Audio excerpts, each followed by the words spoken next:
Bonjour à toutes et à tous, ici Margot, créatrice de Un petit rayon de braise, série de podcasts 100% pur beurre, interviews d'entrepreneurs bretons optimistes pour égayer votre journée. C'est parti!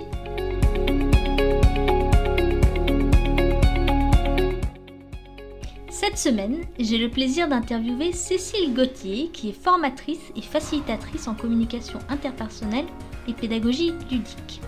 Si vous souhaitez fluidifier les échanges, gagner en efficacité dans vos réunions ou développer plus de cohésion, Cécile est là pour vous aider.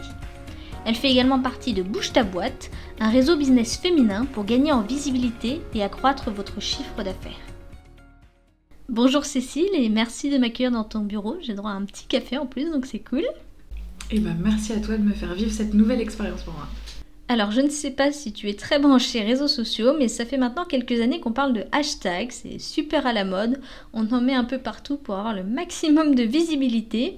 Si tu devais, toi, te décrire en 3 tags, quels sont tes 3 hashtags pour te définir, ce seraient lesquels? Alors, 3 tags, je dirais passionné, donc hashtag passionné, hashtag authentique et hashtag, lequel je pourrais prendre, sensible pour le 3e.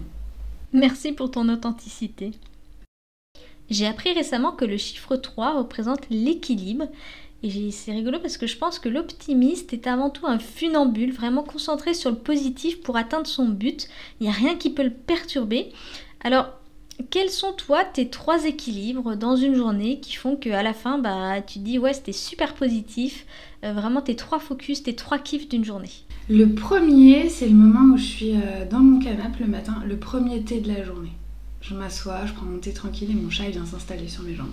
Voilà, je l'entends ronronner, ça c'est le kiff pour démarrer. Le 2e kiff de la journée, ça serait le moment où je retrouve mon cheval. Donc je le retrouve, je le brosse, je me mets dessus, tout ça, je suis dehors, tout va bien. Et le 3e kiff, c'est le moment où je retrouve mon compagnon le soir et on débriefe de la journée. Voilà, on se boit un thé, on papote et on se raconte des trucs. Merci. Alors si on en vient au cœur du sujet qui est quand même l'optimisme, quelle est toi ta vision de l'optimisme? C'est une question qui est pas évidente, je trouve, au départ. Je pense que je pourrais le raccrocher à quelque chose que je vis depuis que je suis enfant. Ma mère, elle nous a toujours appris que les choses difficiles à traverser, c'était des grâces déguisées. Alors, on peut le voir comme ça, hein. Grâce dans le sens, finalement, c'est une opportunité ou une chance, mais c'est un peu masqué, quoi. Au début, c'est juste une galère. Et je pense que ça me vient de là, c'est le côté, finalement, chaque chose peut se transformer en une belle chose. Et le fait de croire ça, c'est hyper aidant. Voilà. Et donc, dès qu'il y a une difficulté, un truc pas agréable à vivre, j'ai cette profonde conviction que ça pourrait être quelque chose de chouette derrière et je pense que c'est ça qui fait que je garde l'optimisme justement, quelles que soient les circonstances, même dans des gros coups durs. Donc c'est assez réconfortant finalement d'être optimiste, je crois. Réconfortant et à la fois je trouve que c'est quand même inconfortable, donc c'est chercher le confort dans l'inconfort. Tu fais toi partie de ces entreprises dont le business s'est arrêté du jour au lendemain. C'est quand même pas ultra positif, voilà, on y reviendra, mais est-ce que face à cette situation, tu peux vraiment te permettre, est-ce qu'on peut vraiment se permettre d'être optimiste? Moi je répondrais qu'on peut pas se permettre de ne pas l'être en fait. Je pense que c'est, en tout cas pour moi, hein, parce qu'après chacun le vit comme il le peut, mais si on ne l'est pas, il nous reste pas grand chose et c'est pas possible de rebondir. C'est un peu comme ça. Alors, c'est un peu triste de dire il reste pas grand-chose, mais ce que je veux dire, c'est que pour se mettre dans l'action, pour tenter des choses, si je suis pas optimiste, j'y arriverai pas. Si déjà je me dis que ça marche pas, c'est pas possible de me mettre en mouvement. Et je vois des gens hyper inspirants, finalement, des restaurateurs qui ont réussi à rebondir, à vendre presque plus que ce qu'ils vendaient avant en faisant de la vente emportée, à se réorganiser. Et donc, à la fois, je comprends ceux qui sombrent et je les juge pas du tout, parce que on vit les choses comme on peut. Et à la fois, je vois que ceux qui y croient, finalement, ils arrivent à rebondir, à faire des choses chouettes, à tirer parti de ça. Et donc je me dis, en fait, on n'a pas d'autre choix que d'être optimiste. Et voilà, je sais pas si ça répond à ta question, mais en tout cas, ça m'a emmené là. Mais c'est pas un choix, c'est vraiment quelque chose à vivre à fond et qui est hyper aidant. Voilà, c'est plutôt comme ça que je le vois. C'est sûr que l'optimiste est un super compagnon au quotidien. J'ai la chance de rencontrer plein d'optimistes, des plus modérés aux plus fous. Il y a l'optimiste vigilant, celui qui prévoit le coup d'après, il y a celui qui compte sur la perle qu'il trouvera dans l'huître au restaurant pour payer la note. Tu te situes où, toi, par rapport à ça ? Je pense que je suis un peu moins joueuse que lui, peut-être. C'est-à-dire que la perle, compter sur la perle, je sais pas. J'aurais peut-être ce qu'il faut en poche quand même, au cas où. Mais j'ai un certain rapport à l'optimisme qui est un peu comme une... Ouais, le mot est assez fort, mais comme une foi. C'est-à-dire que j'ai pas spécialement de rapport à la religion et ça n'a pas beaucoup de sens pour moi. Mais par contre, je le ressens comme ça. C'est-à-dire que c'est comme si c'était évident. J'ai pas besoin de me persuader d'être optimiste, j'ai pas besoin... voilà. C'est cette fameuse notion dont je parlais tout à l'heure de grâce déguisée. J'ai vraiment l'impression que chaque chose peut apporter quelque chose de bien pour moi. Et du coup, je fais assez confiance à ce qui peut se passer. Bon, je t'avoue que la perle, je ferai gaffe quand même. En plus, je suis végétarienne, donc l'huître, c'est peu probable. Donc je pense que j'aurai ce qu'il faut dans la poche. Mais j'aime bien cette notion de dire la vie m'apportera ce dont j'ai besoin. Et du coup, ça me fait penser à autre chose. Souvent, quand dans l'entreprise, je veux prendre des risques financiers ou des choses qui sont un peu plus nouvelles pour moi, des charges fixes qui arrivent, etc. L'autre fois, je m'interrogeais en me disant « est-ce que je serais capable de payer ?» tout ça. Et ma mère m'a dit un truc très vrai. Elle m'a dit « mais de toute façon, toi, t'es le genre de fille, tu dépenses et après, tu trouves les moyens. Donc vas-y, fonce. » Et ça, c'est une forme d'optimiste. Voilà. Je vais pas jusqu'à chercher la perle, mais je fais ce genre de pari. Donc tu fais et tu vois après, c'est une façon de voir. On a tous nos petites recettes de grand-mère, des choses que la vie nous a amenées, qui nous amènent à être comme on est. Quel est toi ton secret pour être et surtout rester optimiste ? Mon secret Je pense que, faut pas se mentir, je suis assez humaine. Comme tout le monde, j'ai des moments où, oui, j'ai un peu le moral dans les chaussettes et l'optimisme est moins là. Mais le secret pour que ça revienne, c'est m'entourer. Ça, c'est le premier truc. Et oser. Oser dire que ça va pas ou demander de l'aide. C'est vraiment cette notion de communauté. Et d'aller chercher ce dont j'ai besoin, quoi. Et au lieu de me dire, non, c'est foutu, me dire, allez, va les chercher, tu vas avoir un coup de main avec quelqu'un qui, à ce moment-là, est plus optimiste que moi. Aller chercher de l'aide, s'entourer des gens positifs, c'est simple, mais effectivement, ça marche. Je vois beaucoup de gens prodiguer ce conseil et le mettre en œuvre, surtout. Alors, Covid, on va venir à cette fameuse crise Covid. Qu'est-ce que ça a changé pour toi, cette crise ? Alors, le Covid, ça a changé pas mal de choses pour moi. Alors déjà, le premier confinement, ça a été assez compliqué parce que moi je suis formatrice et ça a arrêté toutes mes formations parce que je les faisais en présentiel. Et puis en plus, j'ai été malade. Donc je me suis arrêtée 3 semaines. Enfin voilà, j'ai eu le Covid sans séquelles très graves, mais bon voilà, j'étais dans mon lit pendant 3 semaines. Et donc ça a été assez compliqué au début. Et puis finalement, c'est là où ça a du sens de dire ça vient parfois des autres. C'est mes clients qui m'ont sollicité en me disant mais tiens, tu pourrais pas nous le faire à distance ce que tu faisais en présentiel, voilà. Et du coup ça a changé ça a changé que j'ai digitalisé des choses. Ça m'a obligée à revoir ma façon de faire, mais en même temps c'est plutôt agréable aujourd'hui. Parce que moi j'aime bien aller chez mes clients, mais j'aime bien travailler du bureau, c'est sympa aussi, il y a mon chien. Je suis installée confortablement, je fais moins de kilomètres. Donc finalement, ça a créé des chouettes opportunités pour moi. Soit avec des nouveaux clients, soit avec mes clients actuels. Oui, ça t'a créé des opportunités ? Oui, parce qu'au début, j'ai répondu aux demandes de mes clients. Mais je les ai transformées, je les ai proposées à d'autres clients.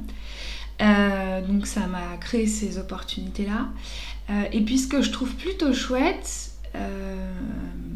parce qu'il y a des trucs que je trouve chouettes quand même, c'est que ça m'a permis aussi de trouver les gens avec qui j'avais envie de travailler, bien plus qu'avant.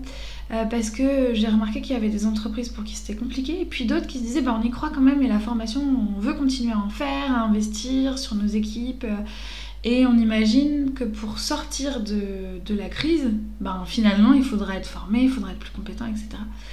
Et donc, ça m'a permis de faire un certain tri dans les clients ou dans les prospects et d'avancer avec ceux qui avaient une vraie conviction et qui avaient envie de bouger. Et du coup, c'est hyper aidant pour moi parce que je les identifie beaucoup plus vite. Voilà. Et je trouve des gens avec qui j'ai envie de travailler, avec qui j'ai les mêmes approches et les mêmes valeurs. Donc ça m'a aidé à la fois à avoir des nouvelles opportunités de travail et à la fois à rencontrer des gens avec qui je suis plus en accord.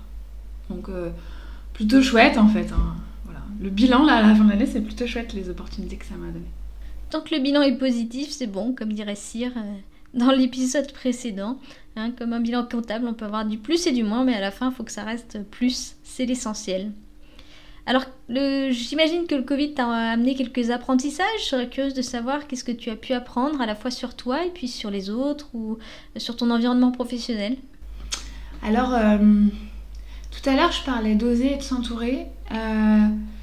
Moi, je suis plutôt quelqu'un de forte, où faut être... j'ai été élevée pour être forte, libre et indépendante, voilà, en tant que femme.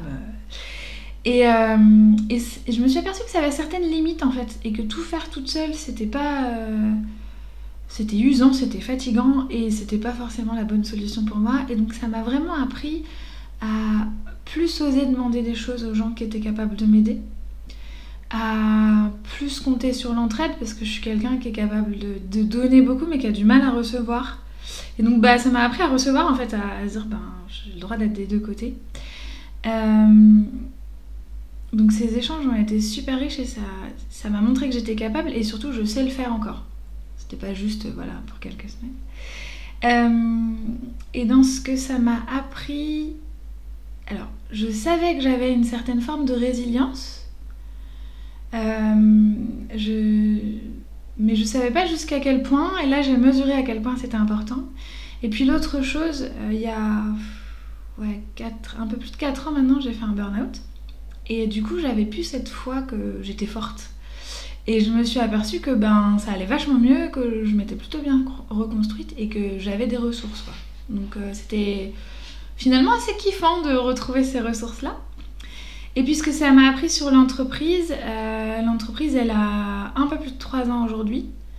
Donc c'est tombé la 3e année, pas génial quoi pour un lancement d'entreprise sur les 3 premières années.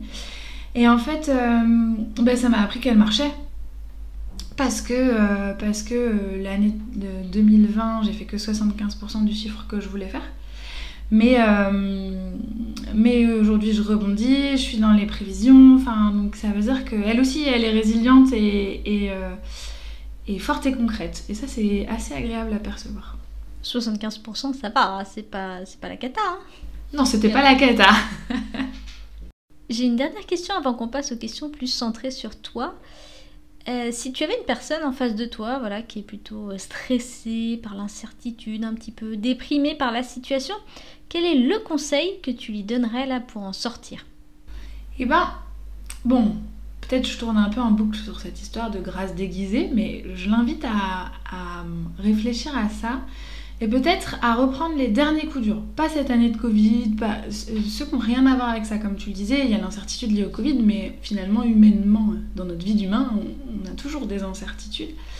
Donc je l'inviterais à revisiter les anciennes incertitudes qu'elle a vécues et à regarder ce qu'elle a gagné, comme tu viens de le faire en me posant ces questions-là, en fait, en me disant, tiens, finalement, qu'est-ce que ça t'a apporté ? Pour nourrir cette espèce de foi que finalement chaque chose permet de rebondir, d'apprendre, d'apporter autre chose. Et je trouve qu'une fois que je revisite ça, c'est vachement plus facile d'affronter une nouvelle incertitude. Voilà ce que je lui proposerais. Top! On va pouvoir maintenant passer aux questions sur toi.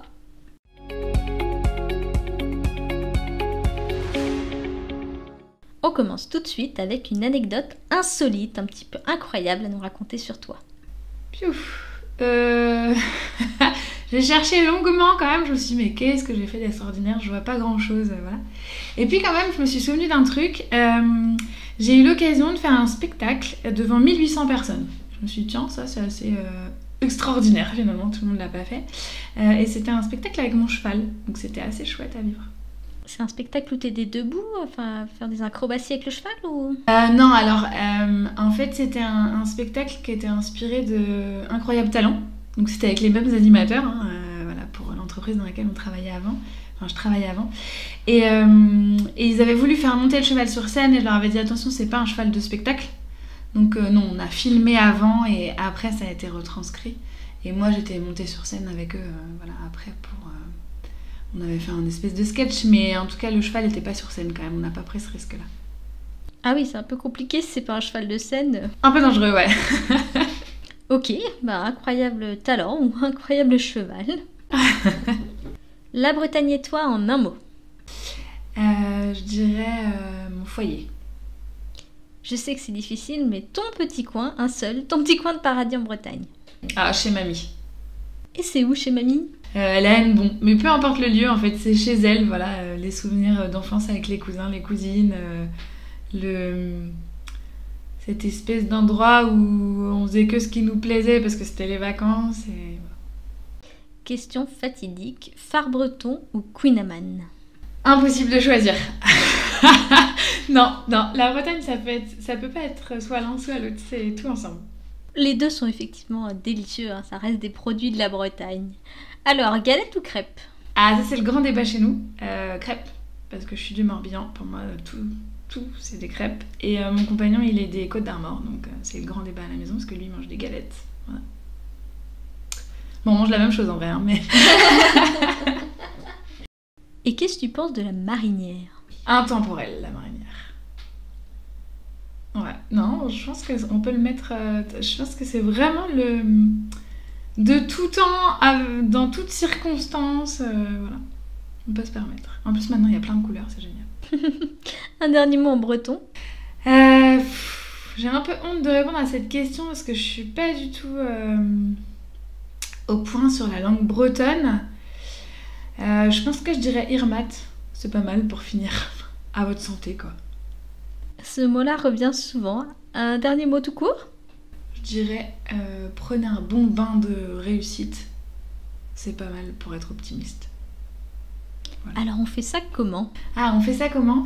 Eh bien, on se replonge dans toutes les réussites qu'on a fait et on s'y vautre pendant 5 bonnes minutes. Voilà, en se rappelant tout ce qui était agréable et ce qu'on a réussi à faire. C'est pas mal ça comme programme. Eh bien merci beaucoup Cécile pour cette interview et merci à nos auditeurs de nous suivre. Je vois que vous êtes de plus en plus nombreux. Moi j'ai toujours plaisir à publier tous les jeudis ces petits épisodes. Et puis je vous donne rendez-vous la semaine prochaine pour un nouvel épisode. Belle semaine en attendant et surtout pleine de joie, de bonheur, d'optimisme. En plus c'est le printemps, les beaux jours arrivent. Donc c'est que du bonheur. À la semaine prochaine.